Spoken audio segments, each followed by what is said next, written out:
before I share with you some what I do knows, I want to talk with you about what I don't know. All right, I have two older brothers. One was in high school in the early 1970s, and this was a time when a high school GED got you a job, all right, and the college degree was exemplary. My other brother, Pat, was in high school in the early 80s, and by this time, the GED wasn't enough to guarantee employment. You needed a college degree. And if you got one, you had a pretty good chance of getting the kind of job that you wanted after you graduated. Now me, I graduated high school in 1988, got my college degree in 1993. And that college degree in 93 did not mean as much. It was not a ticket, it was not a voucher, it was not a free pass go to anything. So I asked the question, what does your college degree mean? It means you got an education. It means you have more knowledge in a specific subject, vocation. It means you may have more expertise in what your degree is in. But what's it worth? In the job market, out there today, we know the market for college graduates is more competitive now than ever. Now, some of you already have a job lined up. You've got a path where today's job is going to become tomorrow's career. But for most of you, the future is probably still pretty fuzzy. And you don't have that job that directly reflects the degree you just got. Many of you don't even have a job at all.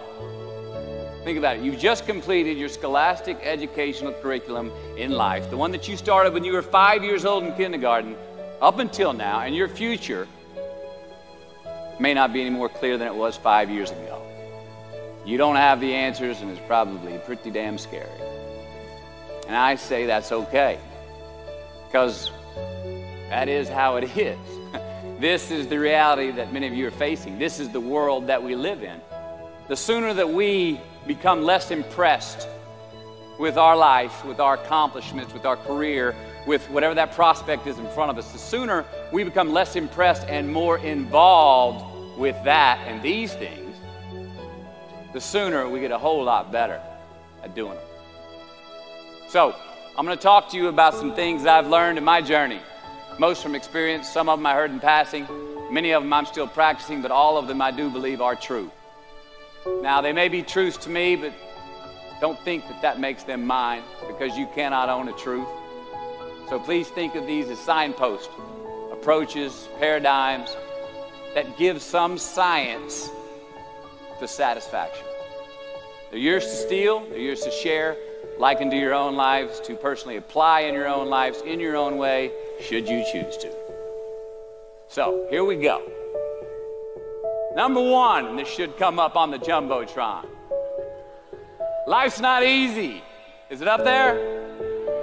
Life is not easy. It is not. Don't try to make it that way. Life's not fair. It never was. It isn't now, and it won't ever be. Do not fall into the trap, the entitlement trap, of feeling like you're a victim. You are not. Get over it and get on with it. And yes, most things are more rewarding when you break a sweat to get them. Number two, I love this one. Unbelievable is the stupidest word in the dictionary. Should never come out of our mouths. Think about it. To say, oh wow, what an unbelievable play. It was an unbelievable book, an unbelievable film, an unbelievable act of courage. Really? It may be spectacular, it may be phenomenal, most excellent or outstanding. But unbelievable? Give others and yourself more credit. It just happened. You witnessed it. You just did it. Believe it. What about the other side of unbelievable? You know, that side when we humans underperform or act out of our best character. For instance, man flies a suicide jet into the World Trade Center. Millions die from diseases every day that we have cures for. Bob the Builder swears that he's going to have your house built by Thanksgiving, and you can't move in until Christmas the next year. Our best friends lied to us, and we lie to ourselves all the time. Unbelievable? I don't think so. Again, it just happens, and it happens every day. Nothing that we Homo sapien earthlings do is unbelievable. And if there's one thing you can depend on people being, it's people. So we shouldn't be surprised. We, us, are the trickiest mammals walking the planet. I'm not worried about the monkeys. I'm worried about you and me. Happiness is an emotional response to an outcome. If I win, I will be happy. If I don't, I won't. It's an if-then, cause and effect, quid pro quo standard that we cannot sustain because we immediately raise it every time we attain it. You see, happiness demands a certain outcome. It is result reliant. And I say if happiness is what you're after, then you're going to be let down frequently and you're going to be unhappy much of your time. Joy, though, joy is a different thing. It's something else. Joy is not a choice. It's not a response to some result. It's a constant. Joy is the feeling that we have from doing what we are fashioned to do, no matter the outcome. Now, personally, as an actor, I started enjoying my work and literally being more happy when I stopped trying to make the daily labor a means to a certain end. For example, I need this film to be a box office success. You know, I need my performance to be acknowledged. I need the respect of my peers. All those are reasonable aspirations, but the truth is, as soon as the work, the daily making of the movie, the doing of the deed became the reward in itself for me, I got more box office, more accolades and respect than I ever had before.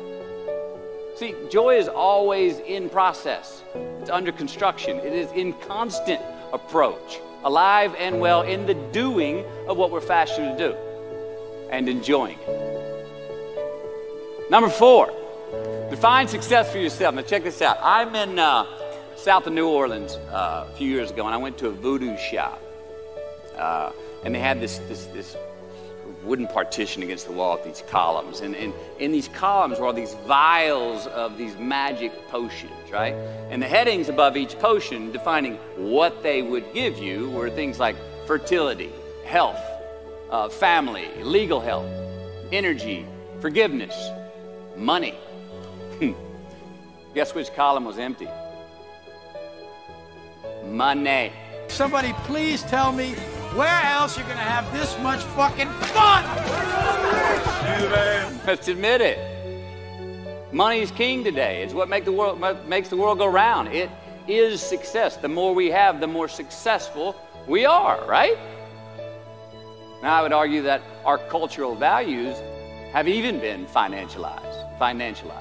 Humility is not in vogue anymore. It's too passive. It's a get rich quick on the internet, richest 15 minutes of fame world that we live in, and we see it every day. But we all want to succeed, right? So the question that we got to ask ourselves is what success is to us, what success is to you. Is it more money? That's fine. I got nothing against money. Maybe it's a healthy family. Maybe it's a happy marriage. Maybe it's to help others, to be famous, to be spiritually sound, to leave the world a little bit better place than you found it. Continue to ask yourself that question. Now, your answer may change over time, and that's fine. But do yourself this favor. Whatever your answer is, don't choose anything that will jeopardize your soul. Prioritize who you are, who you want to be, and don't spend time with anything that antagonizes your character. Don't drink the Kool-Aid, man. It tastes sweet, but you will get cavities tomorrow, all right? Life is not a popularity contest. Be brave, take the hill, but first answer that question, what's my hill? So, me, how do I define success? For me, myself. Well, for me, it's a measurement of 5 things. We got fatherhood. We got being a good husband. We got my health, mind, body, and spirit. We got career, and we got friendships. These are what's important to me in my life right now. So I try to measure these 5 things each day. I check in with them. I like to see whether or not I'm in the debit section or the credit section with each one. Am I in the red or am I in the black? You follow? For instance, sometimes say my career's rolling. All right, it's way up here in the black, but I see how my relationship with my wife maybe could use a little bit more of my attention. I got to pick up the slack on being a better husband. Get that one out of the red. Or say my spiritual health could use some maintenance. It's down here, but hey, man, my friendships and my social life, they're in high gear, right? I got to recalibrate. Checks and balances. I got to go to church. Remember to say thank you more often, something. But I got to take the tally because I want to keep all 5 in healthy shape. And I know that if I don't take care of them, if I don't keep up maintenance on them, one of them is going to get weak, man. It's going to dip too deep into the debit section. It's going to go bankrupt. It's going to get sick, die even. So first, we have to define success for ourselves. And then we have to put in the work to maintain it. Take that daily tally. Tend our garden. Keep the things that are important to us in good shape. I mean, let's admit it. We've all got two wolves in us. A good one and a bad one. And they both want to eat. The best I can tell, we just got to feed that good one a little more than the other one. Here we go. Number 5. Don't leave crumbs.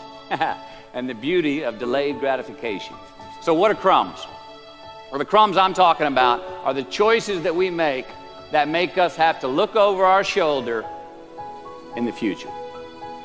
You didn't pay that guy back the money that you owed him, and tonight you just saw him 3 rows behind you. Shit. You slept around on your spouse, and you just found out that tomorrow she and the lady you're having an affair with are going to be at the same PTA meeting. Shit again. You drank too much last night. You're too hungover to drive your son to his 8 a.m. Saturday morning baseball practice. These are the crumbs. They come in the form of regret, guilt, and remorse. You leave crumbs today, they will cause you more stress tomorrow, and they disallow you from creating a customized future in which you do not have to look over your shoulder. So let's flip the script. Instead of creating outcomes that take from us, let's create more outcomes that pay us back, fill us up, keep your fire lit, turn you on for the most amount of time in your future. These are the choices I'm talking about. And this is the beauty of delayed gratification. All right, tee yourself up. Do yourself a favor. Make the choices, the purchases today that pay you back tomorrow. Residuals. In my business, we call it mailbox money. If I do my job well today, and that movie keeps rerunning on TV, 5 years from now, I'm getting checks in the mailbox. It's a heck of a deal. So whether it's prepping the coffee maker the night before, so all you got to do is press the button in the morning, or getting ready for the job interview early so you don't have to cram the night before, or choosing not to hook up with that married woman because you know you're going to feel horrible about it tomorrow, and her husband carries a gun, or paying your debts on time so that when you do see that guy 3 rows back tonight, you don't have to hunker down in your seat hoping that he don't see you. Get some ROI. You know what that is? Return on investment. Your investment. You. Customize your future. Don't leave crumbs.